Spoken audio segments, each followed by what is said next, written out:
Assalamualaikum warahmatullahi wabarakatuh. Waalaikumsalam.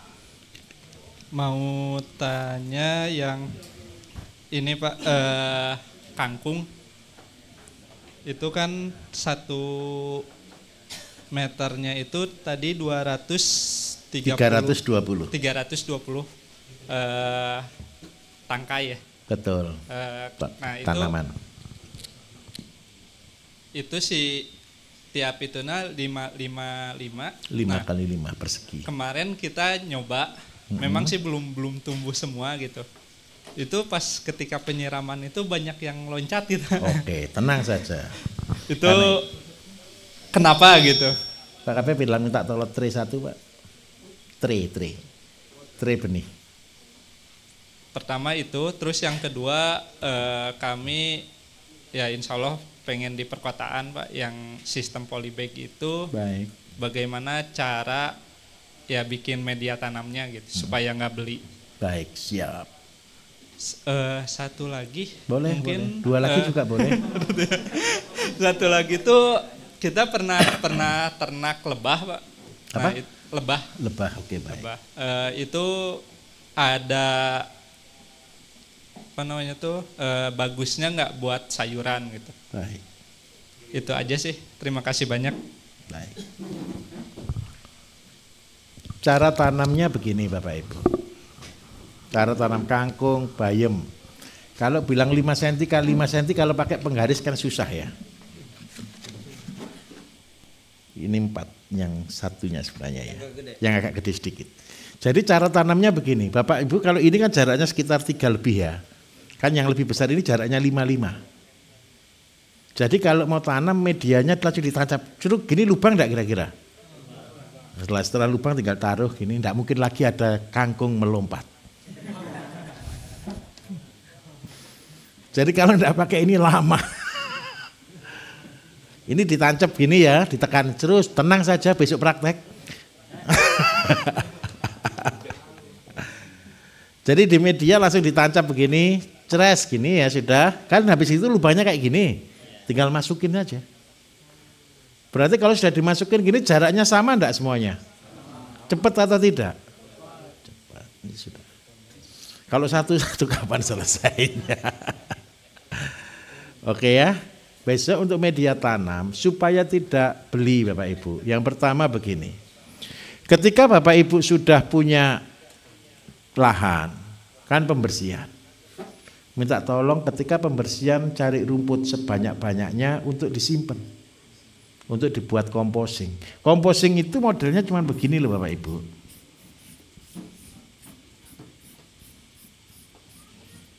Ini yang kita sebut dengan nama emas hitam. Jarak 1 kali 1. Apa yang dimasukkan di dalamnya? Sebenarnya kalau menguasai ini saja bisa buat NPK dan sebagainya Bapak Ibu. Kalau Bapak Ibu kreatif, realnya. Bapak Ibu pertama ini lubangi dulu minus 20 cm. Oke, taruh situ. Oke, baik. Sebentar. Setelah dikurangi 20 cm, yang daun pertama kali di bawah adalah daun, kalau mau buat urea ya, NPK lengkap, daun yang pertumbuhan cepat. Auksin. Daun gamal, daun-daun pertumbuhan cepat, daun hijau pertumbuhan cepat. Setelah kurang lebih sekitar 10 cm, taburi dengan tanah. Tanah sekitar 2 cm. Setelah ditaburi dengan tanah 2 cm, seandainya Bapak Ibu real ya, mau buat yang paling bagus. Cari daun yang mengandung K. Daun yang mengandung K ciri-cirinya daunnya tebal. Yang paling bagus daun apa? Daun mahoni, daun nangka, daun sono kembang, daun yang tebel-tebel pokoknya. Pisang enggak tebel ya? Gimana? Kamboja boleh Pak, semua daun, jangan daun pintu dan daun telinga. Jangan, 2 itu aja jangan ya. Nah setelah itu kasih lagi nih daun yang karbon. Terus lagi kasih tanah lagi 2 cm. Kasih lagi daun yang ngandung N, kasih tanah lagi, kasih daun yang ngandung K. Setiap lapis tolong disiram dengan air. Tolong disiram dengan air biasa saja. Nah, setelah seandainya sudah sampai penuh, tutup dengan plastik supaya tidak kehujanan, udara tetap masuk Bapak Ibu. Di sini Bapak Ibu proses kehidupan itu dimulai. Suhu berapa kira-kira kalau konsep terbuka seperti ini? Maksimal di suhu 35 sampai 40 derajat Celcius. Cara ngeceknya suhu gimana? Tangan dimasukkan, terus. Kalau terlalu panas berarti dia step. Kalau dia step, dia busuk. Kalau dia busuk, dia pahit. Kalau dia pahit, dia tidak jadi kompos. Busuk soalnya. Kompos itu bukan busuk biasa. Kompos itu busuknya stabil. Kenapa kalau mau serius ya belajar ya. Tapi tak ajari cara serius dan cara nakal gitu ya. Cara ngawur gitu ya. Kalau serius suhu dijaga di 30 sampai 40 derajat Celcius. Bapak Ibu, saya belajar konsep ini, guru saya luar biasa. Namanya burung maleo. Siapa yang dari daerah Sulawesi Timur ada? Maluku gitu. Maleo. Burung maleo itu burungnya sebesar merpati, kurang besar sedikit, tapi telurnya sebesar telur angsa. Bisa dibayangkan enggak? Gimana cara telurnya? Saya enggak tahu juga, tenang saja. Karena dia bertelur di dalam lubang. Pekerjaannya dia hari-hari adalah tukang sapu hutan. Ya, dia bikin istana. Jadi tanah rumput-rumput, daun-daun ditumpuk begitu. Setelah itu dia lubangi, dia masuk ke dalam, dan dia telur di dalam. Yang saya mikir sampai tidak bisa mikir Bapak Ibu. Bagaimana dia tahu suhu. Yang kedua, dia ingat tempatnya di mana. Ini lubang, ini bukan satu, ini banyak burung telur di situ. Kalau dia kurang panas, dia tambah lagi. Dari situ saya betul-betul tobat. Hebat-hebatnya manusia ternyata kalah sama burung. Luar biasa. Ketika saya sering mencuri telurnya. Saya punya tanah 100 hektar Bapak Ibu. Di tempat itu adalah istilahnya burung maleo. Karena itu saya pertahankan. Saya beli tanah itu cuma saya pageri saja. Apa? Di Tobelo. Iya, di Tobelo Pak. Memang Tobelo pusatnya Pak. Jadi cuma saya pageri aja 100 hektar itu, saya biarkan burung ini biar berkembang biak. Supaya tidak dipasang jerat sama orang. Ini burung dibantai habis-habisan. Ketika saya dengan anak buah ke sana gitu kan tidur kita tenda Bapak Ibu di tengah hutan. Anak-anak itu tahu aja mana yang baru betul, dia tunggu di situ. Oh tempatnya telur di sana, dia gali gitu dapat telur. Iya betul. Dan itu betul-betul membuat kita berubah. Ternyata alam itu membuat kompos seperti itu. Akhirnya apa yang terjadi? Hutan terlestari. Kita kan tidak pernah mikir, tidak pernah bayangkan. Hutan itu ternyata punya sistem membuat kompos. Nah, saya sebagai manusia, saya cuma numpang ngopi kompos ini. Ini saya buat kompos kira-kira. Modelnya dia seperti ini, jadi daun, tanah, dia lapisi seperti itu. Padahal kakinya cuma 2, tidak punya tangan loh Bapak Ibu, bisa buat gunung setinggi ini loh Bapak Ibu. Keren enggak kira-kira? Masa kita kalah? Terus yang kedua, kalau Bapak Ibu tadi, kalau mau buat media terbagus, saya minta tolong hubungi tempat sampah. Minta sampah 1 truk gitu loh. Proses kompos seperti ini.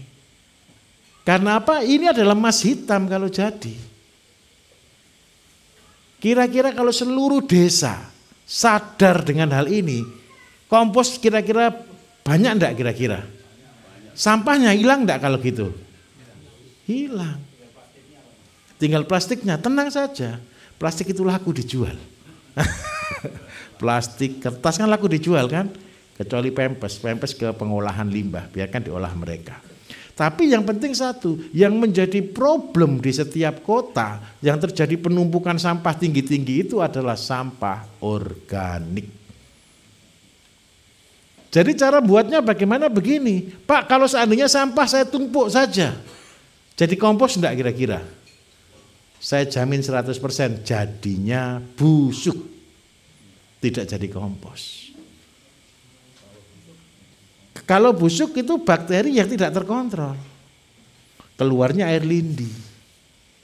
Nah, berbeda proses. Kalau busuk, besok yang Bapak Ibu proses semua berbau busuk. Pupuk horti bau busuk, pupuk urea bau busuk. Kenapa kok di situ? Karena di situ amonia. Tapi kalau kompos itu baunya seperti tanah. Karena itu Bapak Ibu, kompos ini bukan pupuk, tapi media tanam. Jadi kalau buat media tanam besok isinya apa? Kompos, abu, dan tanah. Kenapa harus tetap pakai tanah? Kalau tidak pakai tanah roboh tanamannya, karena akarnya tidak kuat. Oke, bisa dipahami Mas? Tenang, semua akan kita praktekkan besok, sabar. Oke ya, ayo 2 lagi dari kelompok ini. Mari Mbah Lurah. Oh ya, tadi ini ya, yang ukuran 5x5 ya. Yang ini 5x5. Ayo mari Mbah, monggo. Terima kasih Pak. Saya mau bertanya berkaitan dengan karena warga saya itu banyak yang jualan kelapa Pak. Baik Mbak. Sehingga banyak sisa air kelapa itu yang terbuang Pak. Air kelapanya? Air kelapanya Pak. Alhamdulillah Mbak. Terus yang terbaik untuk apa itu Pak kira-kira? Baik, Terima siap. kasih, Pak. Kalau punya air kelapa Bapak Ibu adalah air kehidupan. Satu-satunya air yang paling mahal selain air mata kita adalah air kelapa. Kenapa air kelapa itu saya katakan mahal Bapak Ibu? Untuk air sampai ke puncaknya pohon kelapa butuh waktu enggak kira-kira? Enggak ada selangnya. Tinggi lagi. Terus habis gitu bisa penuh lagi airnya. Kan belum pernah ketemu air kelapa enggak penuh ya? Pasti penuh. Air kelapa bagi saya adalah air yang ajaib. Karena apa saya katakan itu begini, kalau Bapak Ibu sudah punya air kelapa, minta tolong. Itu adalah harta yang berharga. Saya kasih contoh, seandainya Bapak Ibu besok kan buat obatnya ayam. Obat ayam, obat kambing, obat sapi, obat untuk itu namanya kuteja, kunyit, temulawak, dan jahe. Supaya bahan ini bisa terekstrak. Kalau ekstraksi biasa Bapak Ibu biasanya kalau di perusahaan gunakan alkohol. Itu proses ekstraksi. Tetapi alkohol kan tidak mungkin kita minumkan ke ayam, betul kan? Nanti mabuk dia. Salah satu mengekstrak berikutnya adalah dengan cuka. Cuka itu terbagus adalah air kelapa. Air kelapa itu tidak usah diapa-apakan Bapak Ibu, taruh, diam, kecut enggak kira-kira? Asam enggak rasanya kira-kira? Asam, itu jadi cuka. Tujuannya cuka itu apa? Mengekstrak, mengambil intisari dari suatu bahan. Dan itu air kelapa. Besok prakteknya menggunakan kuteja. Sudah ada yang pernah pakai kuteja di sini? Sudah? Sudah dicoba ke ayam? Sudah pernah nyoba telurnya? Jangan terlalu percaya dengan kata-kata saya Bapak Ibu. Tolong begini, buktikan begini. Kalau ayam sudah dikasih kuteja, Bapak Ibu rebus. Boleh didemonstrasikan. Semakin tinggi dosis kutejanya, dan pakannya pakan fermentasi limbah rumah tangga loh ya. Nanti direbus, terus dipecah kulitnya ya. Terus Bapak Ibu jatuhkan dari ketinggian kurang lebih setengah meter, mantul telur itu. Kayak bola, tul gitu. Bukan telur palsu loh ya. Ini telur real ini. Yang membuat dia mantul apa kira-kira? Berarti kepadatan di putih telurnya tinggi atau tidak? Tinggi. Albumin itu adalah lapisan antara putih dengan kuning telur. Bapak Ibu saya minta tolong, ada beberapa orang yang saya kasih rekomendasi makan telur rebus tiap hari. Kalau orang yang menderita habis ini, banyak orang yang sakit liver, sakit hati. Jangan sakit hati karena kecewa loh ya. Sakit liver yang sesungguhnya. Kenapa banyak orang sakit liver? Sakit liver itu dimulai yang pertama. Jam tidur dipakai kerja, jam kerja dipakai tidur. Bingung. Sekarang anak-anak muda hobi begadang atau tidak? Kalau orang yang hobinya begadang nomor 1. Yang kedua, orang yang kerja 3 shift. Shift malam, shift pagi, shift siang. Terus yang ketiga, orang yang kurang istirahat. Pasti menyebabkan livernya terganggu. Obat liver itu hanya 1, namanya albumin. Kalau beli di rumah sakit Bapak Ibu, 1 mili 800.000. Enak mana? Disuntik atau makan telur? Makan telur kan enak kan? Tapi jangan banyak-banyak juga. Sehari 1 atau 2 butir saja. Pagi 1, sore 1. Terus pertanyaannya lagi kan 1. Telur apa yang mengandung albumin? Coba Bapak Ibu beli di luar sana. Telur mengandung albumin ada enggak kira-kira? Enggak ada. Bingung. Kalau enggak ada tolong buat sendiri. Cara buatnya bagaimana? Bapak Ibu kasih kuteja. Dari kuteja ini apa yang menyebabkan itu sebenarnya? Dari temulawaknya. Temulawak itu adalah obatnya hati. Ya walaupun saya punya produk sih untuk membuat itu lebih bagus. Namanya Booster Fit. Tapi tidak usah beli dulu. Buat aja sendiri dulu. Terus yang kedua konsepnya begini. Setelah Bapak Ibu sudah buat kuteja. Ini kan dasar. Pak saya kepingin sakti lagi ayamnya. Tidak kena cacing, tidak kena macam-macam. Silakan buat bahan-bahan yang berbeda. Semakin lengkap semakin bagus. Cuman 1 aja itu jangan dimasukkan di situ. Jangan masukkan kunci. Tahu kunci? Nanti ayamnya jadi rapet. Singset. Nah kapan besarnya? Sispek.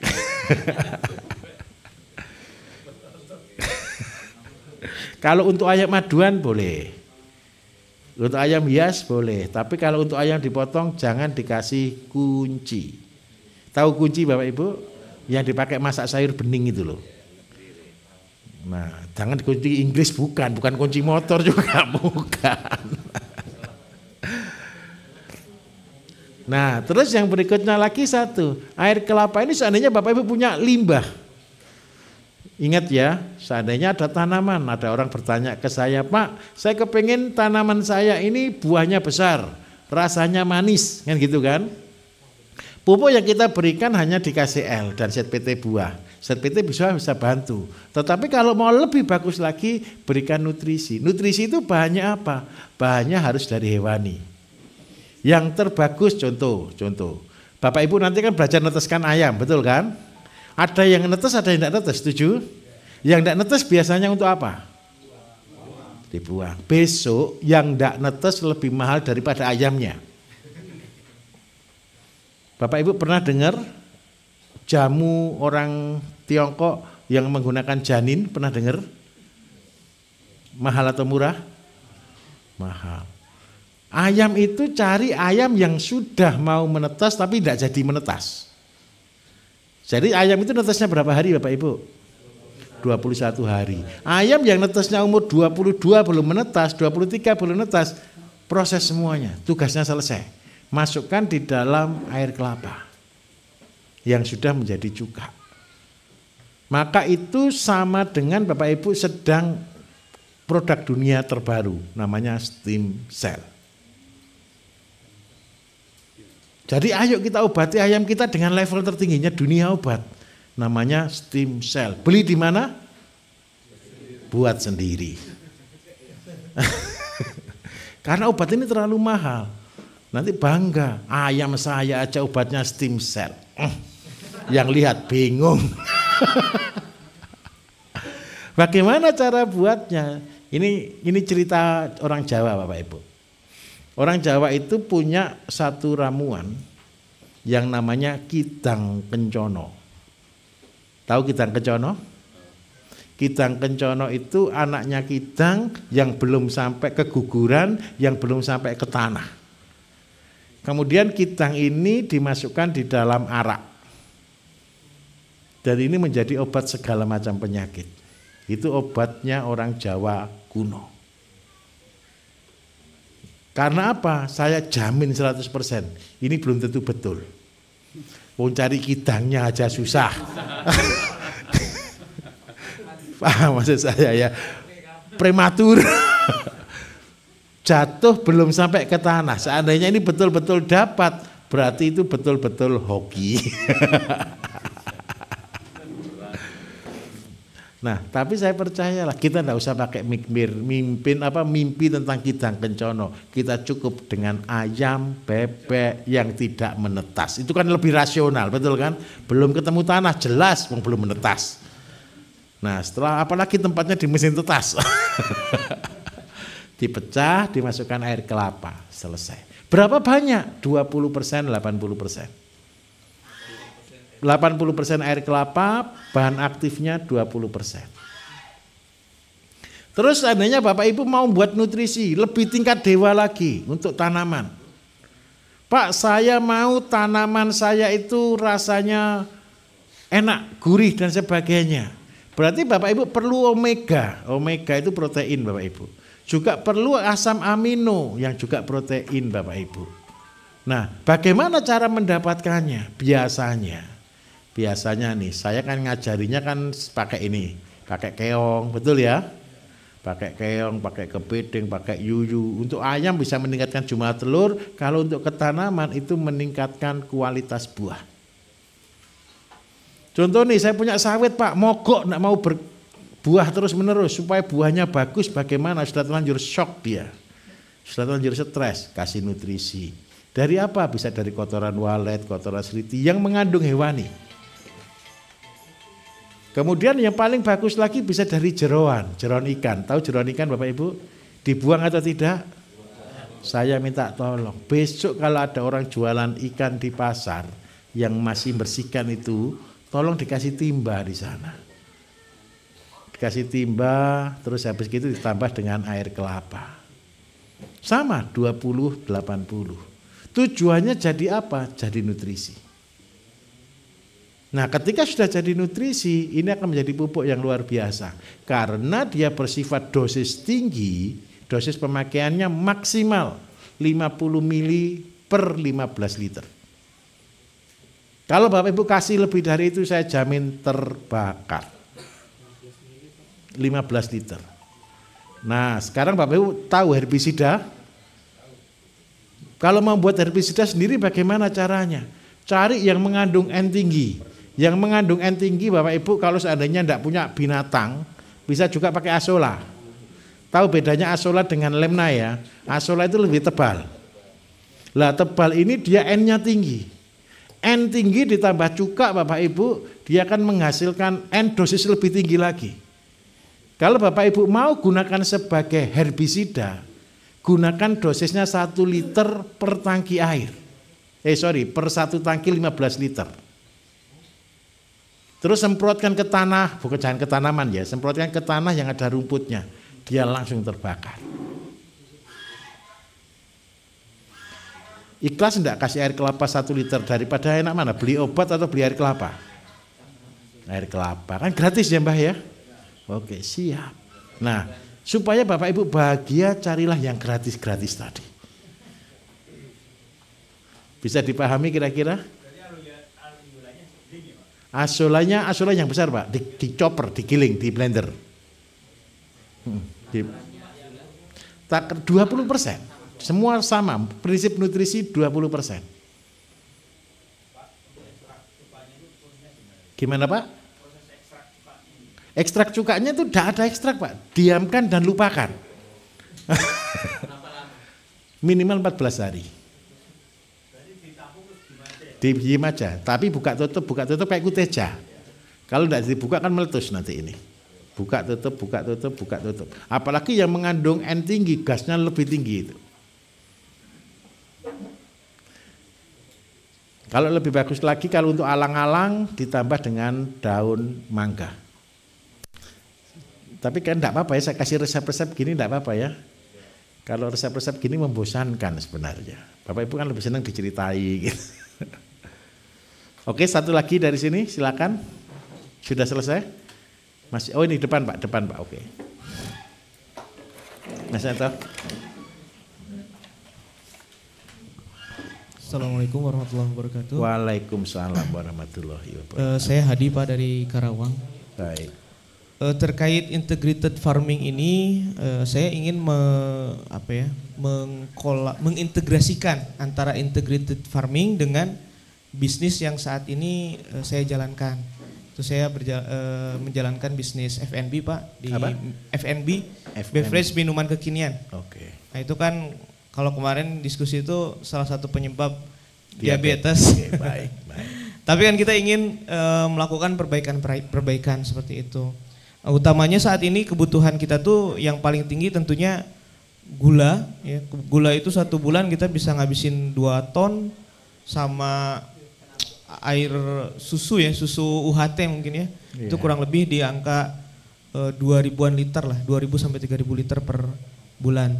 Nah kira-kira kalau misalnya saya integrasikan dengan bisnis kami, misalnya saya butuh pengganti gula tebu yang saat ini tinggi mungkin ya tingkat glukosanya, apakah ada alternatif pemanis lain yang lebih sehat yang bisa saya kembangkan?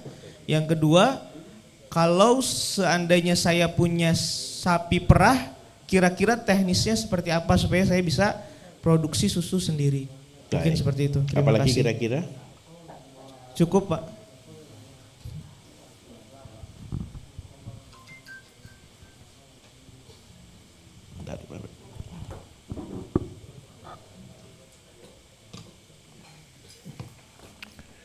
Baik, yang membuat rasa manis apa saja Bapak Ibu selain gula?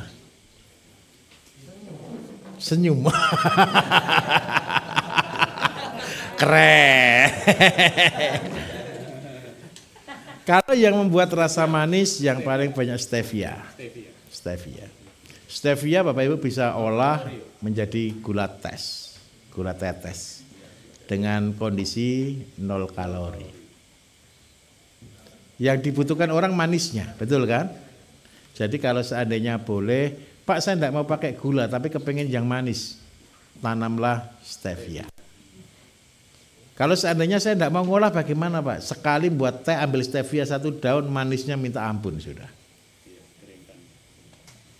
Jadi buat teh campur stevia, rasa manis yang membohongi diri. Karena manis bukan dari gula. Terus yang kedua Bapak Ibu, ada lagi gunakan gula aren. Gula aren, cuman mahal. Nah itu kalau Bapak Ibu punya tanah luas, seperti di Kalimantan, ke depan. Gula yang akan dicari adalah gula aren. Jadi kalau mau Bapak-Bapak tolong yang punya tanah-tanah, tanamlah aren. Supaya apa? Besok-besok bisa dibuat pabrik gula. Apakah sawit bisa digunakan enggak untuk gula aren? Bisa. Jadi sawit itu bisa juga dipotong dan diambil niranya. Jadi gula juga. Betul. Jadi minta tolong, yang punya sawit lebih dari 15 tahun jangan keburu dicabuti. Masih bisa jadi pabrik gula Pak. Nah, pabrik gula yang dari gula aren, dari sawit Bapak Ibu minta maaf. Itu adalah potensi yang luar biasa di dalam konsep kemandirian. Kenapa saya katakan di dalam konsep kemandirian itu penting sekali? Seandainya besok-besok terjadi blokade ekonomi, blokade produk, Bapak Ibu betul-betul bisa punya sendiri. Saya kasih contoh ilustrasi. Kelapa menghasilkan minyak, betul kan? Sudah. Beras sudah bisa tanam sendiri, ayam bisa pelihara sendiri, ikan pelihara sendiri. Ada satu Pak yang kurang, gula. Gula tanam aren atau tanam sawit. Itu keluar gula sendiri. Berarti sudah bahagia enggak kira-kira kita? Ada satu yang kurang, handphone. Itu yang saya tidak bisa jawab. Karena itu bukan bidang saya. Tapi saya akan jawab untuk energi Bapak Ibu. Tahun ini atau tahun depan saya akan luncurkan free energy. Jadi untuk Bapak Ibu nanti yang tinggal di hutan, yang di pedalaman, saya akan luncurkan. Sekarang sudah ketemu harga sih, cuman saya masih tunggu waktu untuk bisa luncurkan itu. Jadi saya buatkan listrik gratis dengan konsep pulse motor. Jadi cuman digerakkan sekali sudah gerak seumur hidup. Gimana? Ya bukan sistem kayak Tesla tapi bukan Pak. Ya. Bukan Pak, ini pakai magnet. pakai magnet. Tapi sudah free energy. Nah, tapi sabar. Saya akan tunggu waktu yang tepat untuk launchingnya. Nanti kalau sudah waktunya tepat pasti saya launching. Tenang saja. Kami sedang meriset, sudah selesai sih. Kemarin tim kami sudah dipanggil sampai ke MPS, sampai ke Timur Tengah, sampai ke Turki, sudah dipanggil ke sana. Karena saya butuh komponen dari sana. Tapi masih belum clear waktu itu. Mintanya sana, barang diproduksi di sana. Saya tidak ikhlas. Saya mau barang diproduksi di Indonesia. Masa kita mau barang kita sendiri kita impor? Saya tidak suka. Karena itu kita akan buat sendiri. Saya sudah tentukan harga kemarin, tapi belum siap jual aja. Murah, tenang. Untuk membuat 450 watt cuma butuh 3,5 juta sampai 4 juta. Ukurannya cuma 30 cm kali 15 cm, Pak. Sebesar itu dibawa kemana-mana. Itu bayangkan aja kita yang ada di hutan, di kebun sawit gitu, Pak ya. Punya itu, ada pompa, tinggal taruh itu selesai. Goal saya lebih murah 50% dari solar panel, solar cell. Tenang saja, tunggu waktunya, coming soon. Tapi secara teknik, secara ilmu sudah saya ajarkan mulai tahun 2019. Sudah saya buka secara publik. Kalau Bapak Ibu ngecek di sana, di Facebooknya Mbah Bam, cek di situ energi gratis Bayu Diningrat. Di dalam Facebook itu ada, sudah ada. Saya buatkan itu pakai akrilik. Harapan saya satu, Bapak Ibu yang tahu elektro bisa melihat. Gimana? Enggak, yang tahu elektro bisa melihat supaya apa, kenapa saya buat akrilik, supaya tahu dalamnya apa. Kalau orang sudah pinter kan dilihat itu aja kan bisa kan harusnya kan. Jadi kenapa saya buatkan akrilik, supaya kalau yang pinter bisa mencontoh. Kalau belum pinter ya apa ini kan gitu aja. Tenang saja, tenang saja. Tapi sebentar lagi kita sudah akan luncurkan, sabar sedikit. Apalagi saya tadi kok ngelantur kemana-mana tadi. Terus yang kedua susu. Nah, susu kalau sapi perah begini. Siapa yang mau bisnis sapi sungguhan? Yang mau bisnis sapi sungguhan di sini ada enggak kira-kira? Satu aja, enggak ada yang lainnya. Ini saya tunjukkan caranya untung di dalam bisnis sapi. Ini belum pernah saya ajarkan, hari ini aja saya ajarkan. Bahaya, enggak. Syaratnya nomor 1, beli sapi induk, sapi perah. Induk. Harus sapi perah induk. Ketinggian berapa kalau di? Enggak, desa apa di bawah pun bisa, Pak. Kalau jenis-jenis jersey itu daerah panas juga bisa. Kalau FH harus dataran agak tinggi. Tapi kalau di daerah rendah pakai yang jenis induk, pakai jersey bisa. 1 induk sapi perah, Bapak Ibu, nanti beli pedetan yang baru lahir, yang jantan, yang dari pabrik-pabrik susu. Kenapa kok saya katakan harus beli dari pabrik susu? Harganya paling mahal antara 2.500.000 sampai harga 3 juta. Murah atau mahal pedet harga segini? Murah. Tapi jaminan saya kalau tidak punya induk sapi mati. Kalau tidak terbiasa. Nah, 1 sapi ini bisa untuk 6 ekor. Soalnya dia butuhnya kurang lebih sehari 3 liter, sapi ini antara 5 sampai 6 ekor lah. Sapi dipelihara, diberi susu sampai usia full 2 bulan pakai susu. Setelah itu sudah mulai dicampur dengan rumput dan comboran sedikit, pakai pakan kering sedikit, sampai dia berumur kurang lebih 3 bulan. Begitu 3 bulan Bapak Ibu harganya sudah 7 juta sampai 8 juta. Kalau harga 7 juta selama 3 bulan, berarti kenaikannya berapa persen? 2 kali lipat, oke? Berarti konsepnya begini, kalau kambing 1 jadi 2 berapa bulan? Kalau sapi 1 jadi 2 berapa bulan? 3 sampai 4 lah, betul ya? Nah, caranya sepele. Kalau punya modal, beli dulu sapi 2 atau 3. Nanti punya uang lagi jadi 6, 6 jadi 12. Begitu sampai 12, stop, tambah induk. Sekarang ini bisnis yang dilakukan oleh orang-orang yang kepingin cepat kaya. Paham maksud saya? Daripada kenapa Bapak Ibu, anakan sapi ini kasihan juga. Dia itu hidupnya kayak menderita gitu loh ya. Baru keluar sudah disia-siakan. Saya itu tidak tega dengan anakan sapi ini sebenarnya. Bisa dipahami Mas? Beli satu harga 2,5 juta, dirawat 3 bulan 4 bulan, jual jadi 2. Nanti jadi 2 jadi 4. Nah kalau sudah jadi 8, tolong jadi 4 lagi, dipakai beli induk dulu. Akhirnya yang tabungan kita di mana kalau di sini? Induk. Induk sendiri juga beranak. Ini yang saya lakukan juga di sapi-sapi saya. Kadang-kadang Bapak Ibu kalau sudah punya sapi banyak, belum tentu induknya itu keluar susu. Supaya selamat, kalau punya di bawah 100 tidak apa-apa. Kalau sudah punya di atas 200 Bapak Ibu, mana bareng, bingung. Ini anaknya sapi mana gitu, bingung. Karena itu kandangnya harus terlepas dari satu, dia tidak tahu itu anaknya siapa, induknya siapa, nyusu bebas dia. Nah, terbagus sapi perah. Ini konsep masih saya teliti sebenarnya sebelum jadi betul. Saya karena selama ini saya tidak pernah trading Bapak Ibu. Seumur hidup saya tidak pernah jadi trading. Tidak pernah jadi pedagang. Gara-gara saya ngelatih karyawan di sini, mereka kan sudah mulai minta sapi, Pak, saya juga minta gaduan. Tahu gaduan ya? Bagi hasil. Maka saya hitungkan, kalau saya beli induk betina, itu belum tentu dapat 500 satu bulan. Kalau bagi hasil, untungnya 1 juta, bagi hasil berarti berapa Bapak Ibu satu orang? 500.000.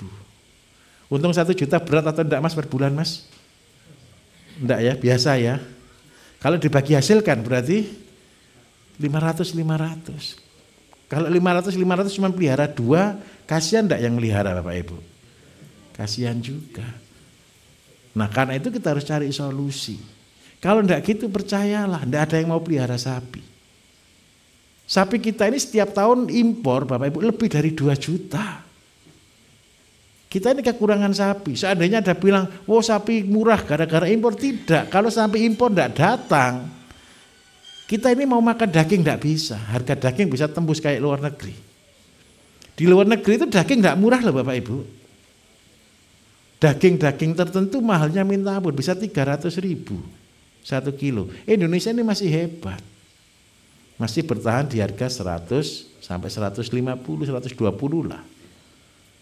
Nah karena itu saya minta tolong selamatkan sapi Indonesia supaya tidak impor. Jadi minta tolong punya induk, perlakuannya gimana kalau sudah punya induk sapi? Yang ditanam apa? Asola terbaik. Asola itu Bapak Ibu lemaknya tinggi. Nanti gini ya, Bapak Ibu kalau kepengen mempelajari gitu jauh lebih lengkap ada di dalam Mbah Google. Kalau baca jangan baca yang di luar. Kalau baca jurnal. Atau kalau enggak gitu penelitian. Nah ini hebatnya zaman sekarang. Enggak usah sekolah pun bisa baca penelitian. Jadi kita enggak boleh ngawurisasi sebenarnya Bapak Ibu. Nah jadi kalau kepengen punya kualitas susu yang bagus dengan lemak tertinggi, sapinya makan apa? Makan lemna atau asola. Dengan cara itulah Bapak Ibu kita akan tercapai efektivitas dan produktivitas. Saya sapi ini saya soroti luar biasa. Coba bayangkan, pernah tahu sapi perah enggak? Warnanya apa? Hitam dan putih, betul ya? Itu sapi dari mana? Dari Australia dan dari, kalau Australia itu Jersey, kalau dari saya New Zealand atau kalau gitu Eropa, Inggris itu Belanda, FH itu Belanda. Hebatnya luar negeri satu Bapak Ibu, nyuci otak petani kita. Kalau beli sapi perah, makanan utamanya apa? Polar. Tahu enggak polar itu apa Bapak Ibu? Polar itu dedaknya gandum. Betapa konyolnya kita. Sapi impor dari sana, makanan dari sana. Kok hebat sekali ini. Indonesia makanannya apa tuh Bapak Ibu? dedak padi toh, harusnya toh beras kan. Tapi sapinya makannya polar, dedaknya terigu, gandum. Makanya yang hebat ini siapa? Kita atau mereka?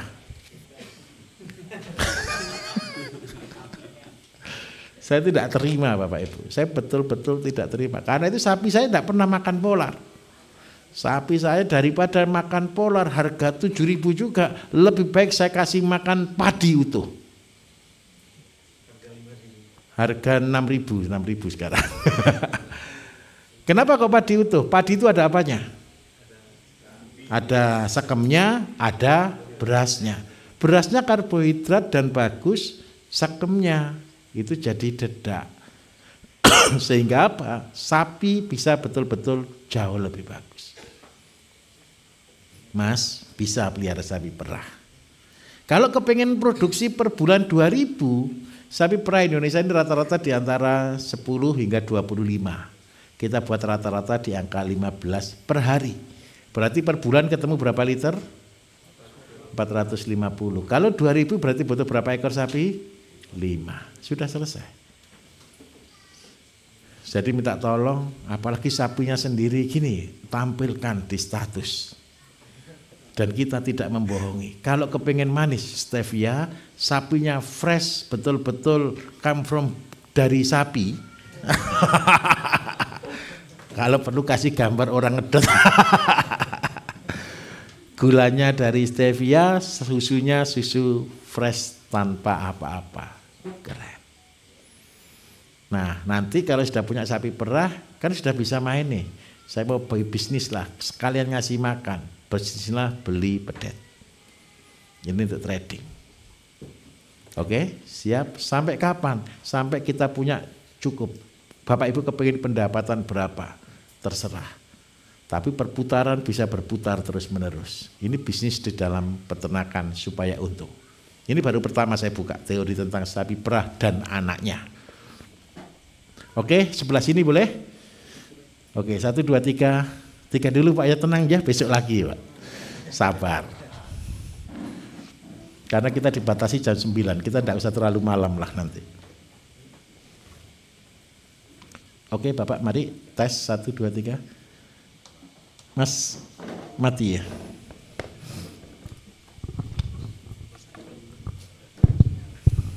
Assalamualaikum warahmatullahi wabarakatuh. Waalaikumsalam warahmatullahi wabarakatuh. Pak Bayu, saya Adi dari Mataram. Siap, saya Bapak. ada lahan di perbukitan lebih kurang 1 hektar.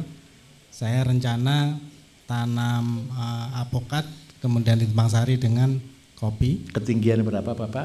250-an. Baik.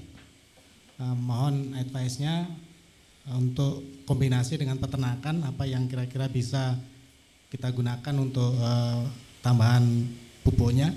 Baik, dan apakah cukup dengan mengandalkan pruningan dari tanamannya nanti. Baik. Makasih. Baik Bapak. Punya tanah 1 hektar. Bapak rencana tanam apokatnya jarak berapa? Rencana 5x5. 5x5. Wih rapat Pak ya. Untuk kopinya? Kopinya di sela-selanya pakai sistem pagar. Kalau boleh saya rekomendasikan ukuran 8x5 Pak. Sini 8, ke sini 5. Nanti kopi di tengah-tengah ini 2 jalur. Jauh lebih aman. Terus yang kedua, Bapak Ibu, kalau ini tanaman buah, apokat dan kopi, pupuk apa yang dibutuhkan? Pupuk horti, betul kan? Kira-kira bahan apa yang paling bagus? Kambing. Karena semua unsurnya butuh K. Kalau kambing berarti pakannya butuh berapa banyak? Berapa ekor kambingnya? Ayo kita sama-sama ngitung. Jarak 5 kali 8, 40. Berarti 1 hektar butuh berapa pohon? 10.000 dibagi 40. Berarti ketemu berapa? 1, 2, 50 untuk apokat.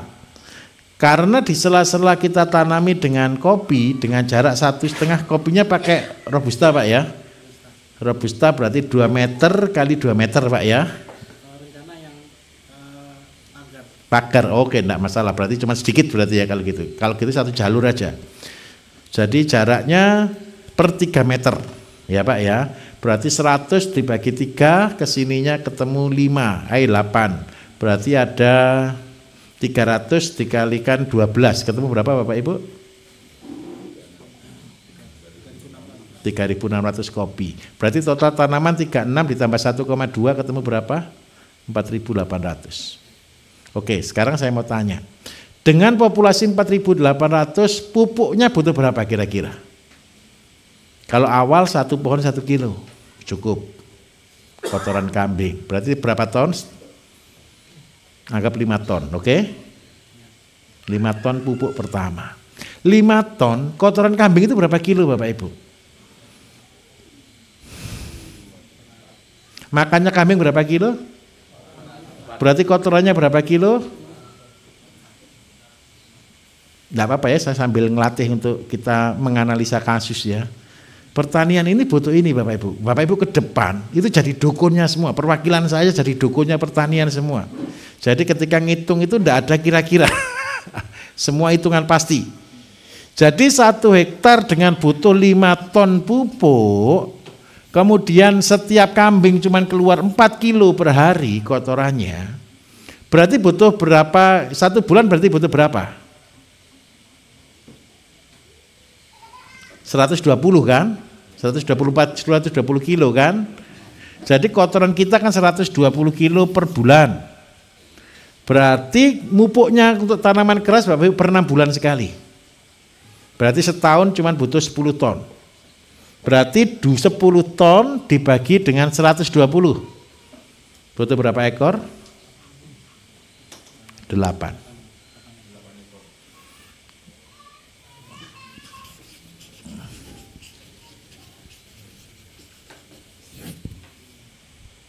Kalau baik hati 10 lah Pak ya. Kasihan. 8 ekor kambing sudah cukup untuk pupuknya 1 hektar. Oke. Kenapa kok saya harus gunakan kambing Pak? Karena yang Bapak gunakan adalah untuk menghasilkan buah. Apakah kalau saya pakai sapi bisa berhasil? Bisa. Tapi buahnya kurang, daunnya tebal. Seandainya saya gunakan ayam bisa? Bisa. Pohonnya cepat tinggi, tidak ada buahnya. Pilih mana kira-kira? Buahnya pohonnya biasa, buah banyak, atau cepat tinggi tidak ada buahnya? Lebih baik pohon standar, buah banyak. Gunakan kotoran kambing. Terus makanannya kambing dari mana? Pruningnya cukup enggak? Enggak cukup. Berarti Bapak Ibu saya minta maaf, ini tanam dulu apa rencananya Pak? Yang sekarang sudah ada yang akan saya kurangi itu ada odot sama gamal. Gamal, baik. Gamal Bapak pertahankan, odot dihabiskan. Syukur-syukur bisa tanam indigo vera. Jarak penanaman untuk naungan bisa anggap 10 kali 10. Berarti dengan jarak 10 kali 10 ada 1000 pohon tanaman peneduh. 1000 pohon Bapak Ibu adalah kita bisa hasilkan 1 pohon itu mengeluarkan kurang lebih per bulan itu sekitar 2 kilo. Sampai 4 kilo.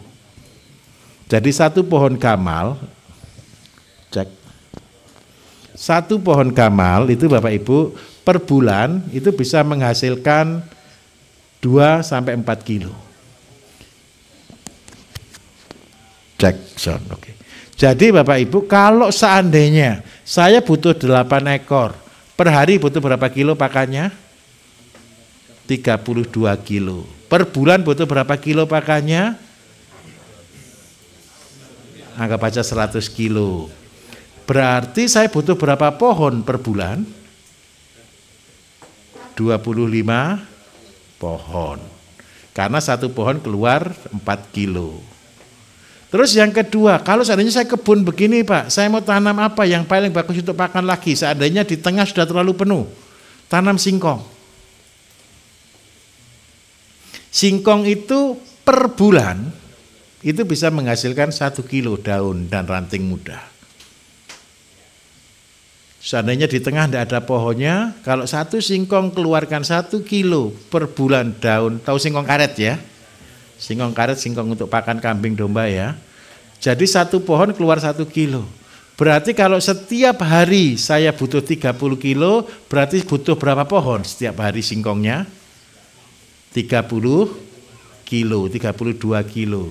Baru bisa dipanen setiap 30 hari. Berarti 30 kali 30. Berapa pohon berarti? 900. Itu untuk apa kalau singkongnya? Untuk pagar bagian luar. Jadi minta maaf. Kalau Bapak Ibu punya perkebunan seperti itu, pagar luar full singkong. Kalau tidak cukup bagaimana lagi Pak? Singkongnya dibuat begini. Ini jarak 50 cm, kemudian di tengah begini, siksak begini jarak tanamnya. Nanti dikasih bambu street, kasih bambu street, jadi pagar yang kuat. Semua lahan kami Bapak Ibu yang ada kambingnya, saya buat pagar ini.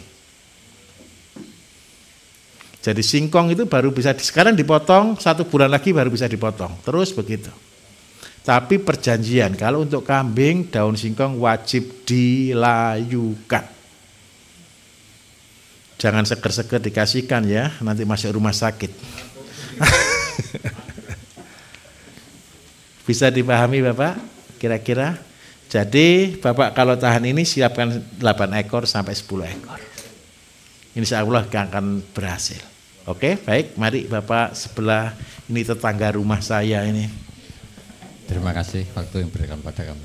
Assalamualaikum warahmatullahi wabarakatuh. Waalaikumsalam warahmatullahi wabarakatuh. Saya nama Sukadi dari Lamongan Pak. Baik Bapak. Saya menindaklanjuti pertanyaan dari Pak Adi tadi. Saya juga ada minat untuk menanam alpukat juga Pak. Baik. Tadi yang disampaikan juga cukup jelas, namun ada yang kurang bagi saya karena ketinggiannya itu standarnya berapa Pak? Di tempat saya itu 76 dari permukaan laut. Yang pertama. Yang kedua, pertanyaan saya, kemarin saya pernah nanam pisang Cavendish Pak. Tahun 2000 sampai 2003 itu kena posarium. Yaitu yang konon penyakitnya sampai sekarang kok belum ada yang berhasil untuk memberantas penyakit itu. Karena saya juga mempunyai grup komunitas petani Cavendish itu di seluruh Indonesia juga punya, se-Jawa Timur juga punya, namun sampai saat ini belum ada solusinya yang terbaik. Itu yang pertama. Yang kedua, tanaman jagung Pak. Kemarin saya nanam jagung, istilahnya itu kapitan. Setelah panen jagung Labuan itu namanya kapitan Pak sana. Baik, ya. Bulan 5 sampai bulan 7 ini panen. Tapi kemarin bulan 5 atau bulan Mei itu tanam usia 15 hari. Dan seterusnya itu hujannya itu kurang. Namun penyakitnya putih itu kok muncul banyak sekali Pak. Dulu itu hanya jagung yang tertentu saja, bibit jagung yang tertentu saja. Namun sekarang itu petani termasuk saya dan teman-teman di sana itu kebingungan memilih bibit-bibit jagung yang unggul yang kualitasnya itu tahan hama atau penyakit. Yang ketiga,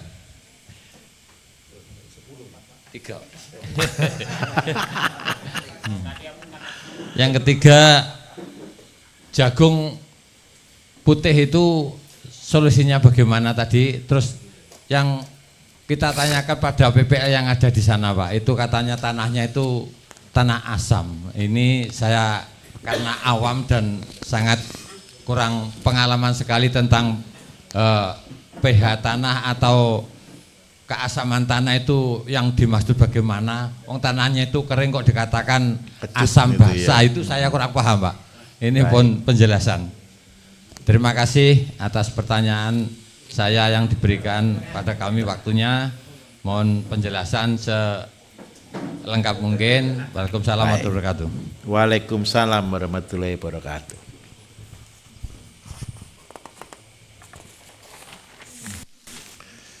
Untuk apokat Bapak Ibu, ketinggian itu memang penting dan itu menentukan jenis yang kita tanam. Tapi yang paling penting dari apokat itu yang dibutuhkan adalah air. Kalau tempatnya tidak ada air, jangan tanam apokat. Pasti tidak akan berhasil. Airnya cukup enggak Pak?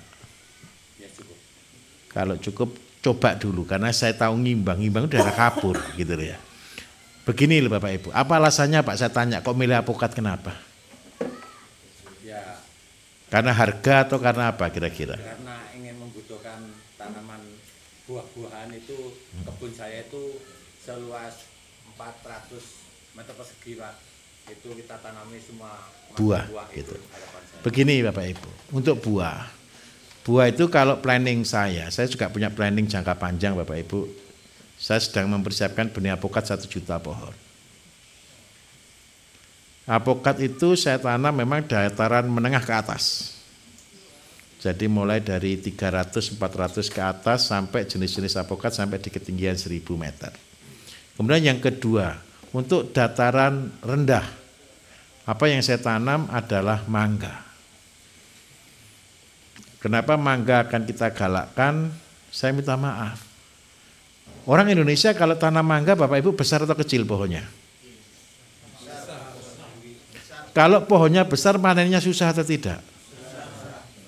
Pakai alat atau tidak? Kalau pakai alat kira-kira luka atau tidak? Kalau seandainya grade masuk grade apa? Grade B atau C, betul ya? Ini saya bandingkan. Ketika saya belajar di Timur Tengah, pohon mangga Bapak Ibu ketinggian maksimal cuma 2 meter.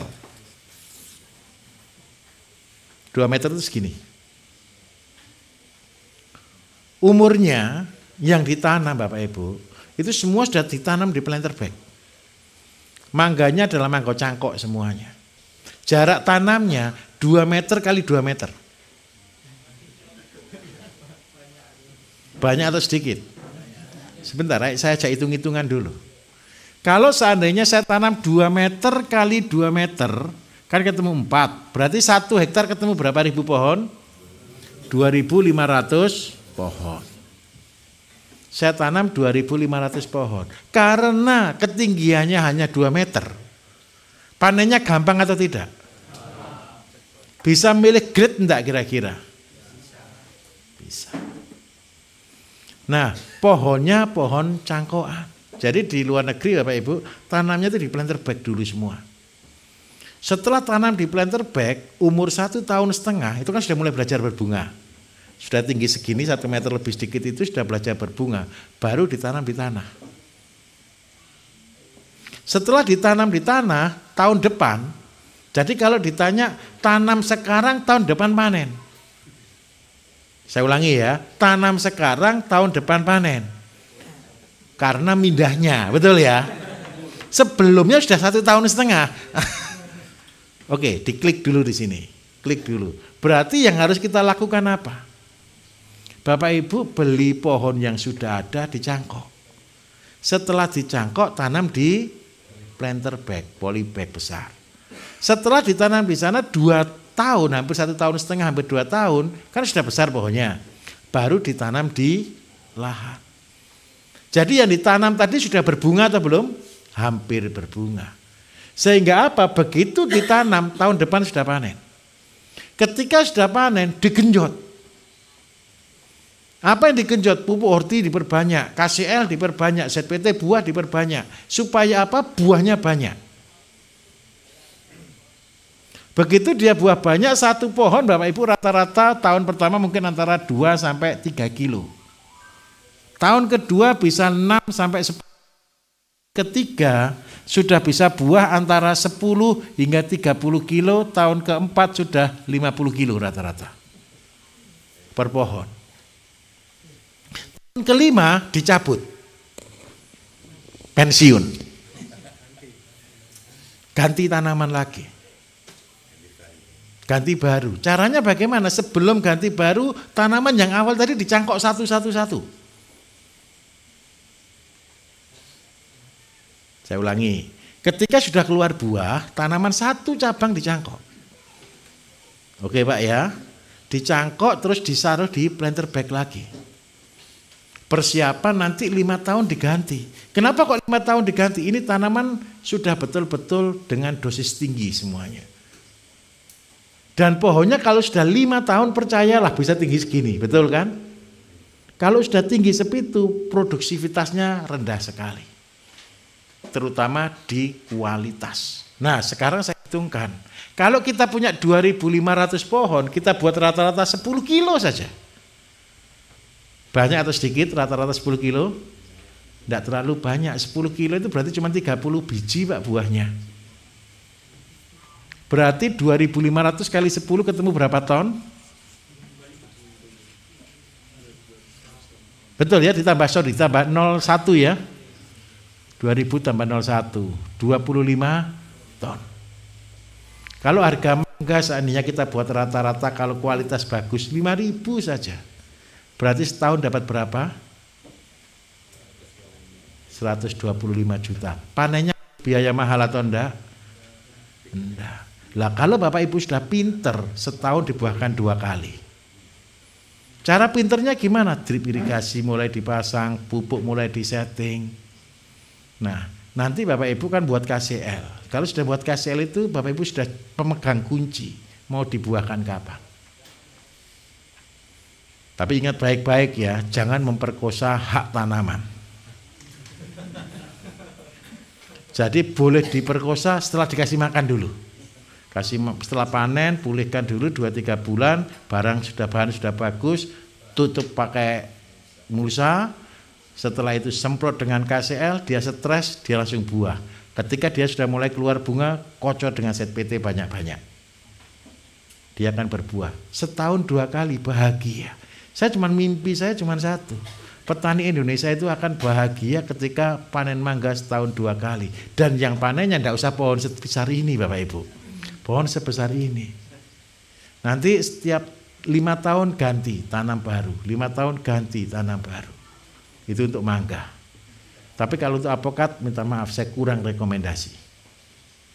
Ya Pak ya. Terus yang kedua, daerah Bapak ini kapur.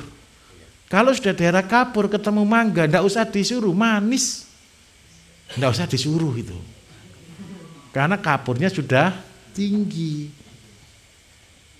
Nah, terus yang ketiga, kalau Bapak mau Cavendish, kalau mau tanam sudah terkena virus, mau tanam di bawah lagi, ya saya minta maaf. Kalau Bapak kepingin maksa tanam Cavendish, jangan tanam di bawah lagi. Tanamnya di atas tanah. Buatlah sawah palsu. Jangan gunakan tanah lokal. Gunakan kompos sama abu. Sudah Pak, selesai. Tidak terkena virus lagi. Terus yang ketiga, kalau mau tanam jagung, supaya tidak kena bule Bapak Ibu. Ya jangan dibuka paspornya Pak. Nanti turisnya datang. Bergurau. Sudah malam soalnya. Jadi kalau sudah terkena bule, benih apa yang paling bagus? Tidak ada. Karena semua jenis jagung hibrida pasti rentan kena bule. Ada jagung yang tidak kena bule, namanya jagung Madura. Ya benar Pak, jagung Madura itu tahan bule. Kenapa saya ngotot sekali? Walaupun jagung dengan kualitas produksi rendah, tapi saya ngotot. Bapak Ibu cek coba jagung kristal untuk merpati berapa harganya 1 kilo? 8.000 sampai 10.000, bisa 11.000. Kalau jagung merah biasa berapa harganya? 4.000 sampai 6.000. Harganya mahal mana? Jagung Madura atau jagung biasa? Jagung Madura. Ya bukan hanya doro balap Pak, doro-doro juga boleh. Jadi saya minta tolong, kalau Bapak kepengen buat jagung yang tahan bule, tanamlah jagung Madura. Terus adanya Pak, saya tidak suka jagung Madura karena pohonnya semampai. Semeter tidak sampai. Saya kepengen tetap jagung hibrida, saya kasih trik. Ini membantu tidak menyelesaikan. Ketika tutup pertama kali, tutup jagung Pak ya, dikejik kan dikasih benih. Tolong dikasih abu dan garam. Komposisinya 5 kilo abu, 1 kilo garam. Ini sudah luar biasa menjadi jawaban di banyak tempat. Abu dan garam. Abu apapun. Abu, kalau daerah Ngimbang sana pabrik gula itu banyak abunya Pak. Pabrik gula Ngimbang kan banyak abunya itu. Abu sekam boleh, abu dari tebu boleh, Pak. Abu pabrik gula banyak sekali. Sekarang mereka lagi bingung juga buang abunya. Kalau dulu abunya pabrik gula laris untuk batu bata, sekarang ini yang buat batu bata kalah dengan Hebel, sehingga apa? Abunya juga bingung buangnya. Jadi gimana? Ngambilnya di situ juga sulit pabriknya. Gampang, Pak, pakai kelompok tani, Pak. Kelompok tani hari ini berkuasa kok, Bapak Ibu, tenang saja. Soalnya mereka juga bingung. Bisa diterima kira-kira? Oke, ayo mari di belakang satu lagi. Bismillahirrahmanirrahim. Perkenalkan, nama saya Fitnur Rasid dari Gunung Kidul. Nah, langsung saja Pak. Jadi sekarang saya kesini perwakilan dari Karang Taruna, Pak. Jadi di sana lagi pembersihan lahan, kami lagi panen untuk kompos, kami persiapkan. Nah, rencananya Pak, di lahan itu dekat dengan sungai, tapi kondisi sungainya itu memprihatinkan, bukan kering, tapi banyak limbah yang masuk ke situ. Limbah apa, Mas? Ada pabrik tahu, ada tempe, kemudian kadang kalau pas hujan itu oli juga dimasukkan kayak gitu, Pak. Nah, jadi yang pengen saya tanyakan, bagaimana cara memfilter supaya kami masih bisa menggunakan airnya, kemudian harapannya dengan pergerakan kami di dekat sungai, kami bisa menjaga sumber air itu, Pak. Pabrik tahu dari tempat jauh atau tidak? Sekitar 300 meter, Pak. Pabrik tempe dari tempat jauh atau tidak? Sekitar 3 kilo. Baik. Yang paling banyak limbahnya tahu atau tempe? Yang paling banyak dan besar itu tahu, Pak. Baik, oke. Mungkin dan juga ini Pak, sekalian rekomendasi karena lahannya sekitar 3.000 meter, itu lahannya lebih tinggi dari sungai itu sekitar 100 meter. Alhamdulillah. Bagaimana cara menaikkannya? Apakah pakai pompa atau ada yang cara lebih hemat energi? Kemudian sama nanti tanamannya supaya rekomendasi apa aja secara integrated farming. Terima kasih. Assalamualaikum warahmatullahi wabarakatuh. Waalaikumsalam. Ini kasih pertanyaan kok susah sekali toh, Mas. Yang pertama, nggak usah mikir sungai dulu. Dekati yang punya pabrik tahu. Pabrik tahu ini langsung ke sungai atau masih ada lokasi lain? Ada jarak sekitar berapa meter kira-kira? Langsung ke sungai, Pak. Langsung ke sungai. Sebenarnya setelah ditegur itu mereka kayak buat bak, tapi kan istilahnya kalau orang Jawa betah-betahan yang nunggu. Nah, mereka sekarang udah mulai nyolong-nyolong lagi masuk ke sungai lagi. Sebentar, tinggi mana? Tahunya atau tanah sampean? Tinggi tanah saya, Pak. Wah, ini susah lagi saya ini. Gini, kalau ngambil air dari bawah 100 meter itu sudah mesti pakai sibel pump. Tapi kalau airnya kayak gitu, terus tanahnya cuma 3.000 meter, untuk menghasilkan agak susah. Saya kasih solusi. Seandainya, kalau dari bawah kan 100 meter, pabrik tahu ke tanah sampai 300 meter. Lebih enak mana? Beli 300 meter paralon aja didorong ke situ, limbahnya pabrik tahu. Dibalik sekarang, kalau dulu kan dibuang di sungai, sekarang bilang ke dia buang ke tanah saya saja. Nanti saya kasih tahu caranya, lebih untung sampean daripada pabrik tahunya. Saya kan spesialis limbah, Bapak Ibu. Jangan dikasih sebutan. Biasanya auditor ini seneng membuat sebutan-sebutan. Kalau kita sudah punya limbah pabrik tahu itu kenapa sih baunya enggak enak? Nomor 1, karbohidrat dikasih cuka jadinya asam, betul? Baunya jadinya apa? Asam. Kalau air tahu itu dibawa ke situ buat perjanjian, tidak boleh disimpan. Air baru harus dikirim ke sana. Boleh minta rekomendasi ke kepala desa kan, berarti ya Karang Taruna kan agak berkuasa. Daripada dia buang ke sungai bermasalah, daripada dia buat bak bermasalah, limbahnya suruh dorong pakai pompa ke tempat sampean. Dijadikan apa Bapak Ibu? Ampasnya tahu. Yang pertama, begitu air sudah masuk di sini, buatkan kolam cacing. Kolam cacing. Kolam cacing itu kalau boleh buatnya itu seperti aliran sungai. Begini. Kalau Bapak Ibu sudah punya air tahu dan itu dijadikan cacing, berbahagialah. Karena cacing itu mahal. Daripada Bapak Ibu masih cari ampas tahu dikasihkan cacing. Ini Mbah Lurah Mertoyuda tadi cerita. Kalau di tempat saya ini bukan di tempatnya bapaknya, di daerah lain. Di belakang pabrik tahu itu sampai disewa mahal Mas untuk buat cacing. Nah sekarang mumpung orangnya kan tidak tahu.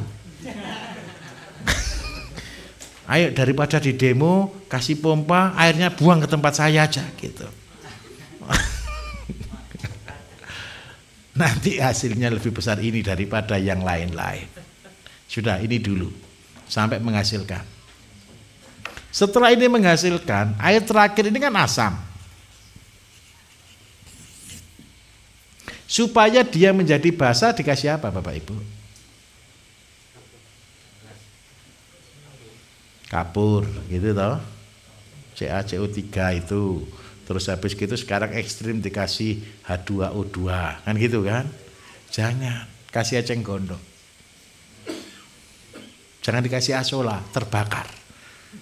Saya jamin 100%. Bapak Ibu buat fermentasi yang rasanya asam, yang baunya asam, dipupukkan di asola, selamat jalan. Langsung mati. Karena asola itu lemak ketemu cuka jadinya terbakar. Itu minus kali minus jadinya plus. Jadi nanti kapan-kapan ternyata pertanian juga butuh ilmu kimia sedikit-sedikit Bapak Ibu. Jadi saya minta tolong Mas, tanami bukan itu ya, dari asam ini tanami eceng gondok. Terus terakhir supaya menetralkan beri arang. Sudah punya air seumur hidup. Dikasih bonus tapi jangan cerita ke orang, cacingnya kalau dijual itu mahal. Orangnya jangan suruh nonton YouTube.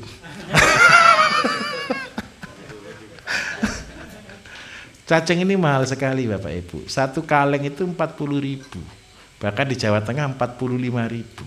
1 meter persegi setiap 2 minggu menghasilkan 2 kaleng. Jadi kalau seandainya kolamnya ini panjangnya sampai 20 meter, itu sudah pasif income. Jadi per meter persegi menghasilkan anggap aja 90.000 per 2 minggu, berarti 1 bulan 1 meter persegi 90.000 kali 2 berapa? 180. Ini sudah duduk manis ini. Tinggal panjangnya diatur saja. Sewanya di dekat-dekat pabrik tahu, di dekat-dekat peternakan ayam, begitu Bapak Ibu, 1000 meter bisa 100 juta. Sewa tanahnya kalau dia tahu. Diem-diem biar enggak tahu. Lah kalau sudah punya cacing, mau untuk apa? Terserah. Paham maksud saya? Yang jelas butuh cacing ini adalah pembibitan.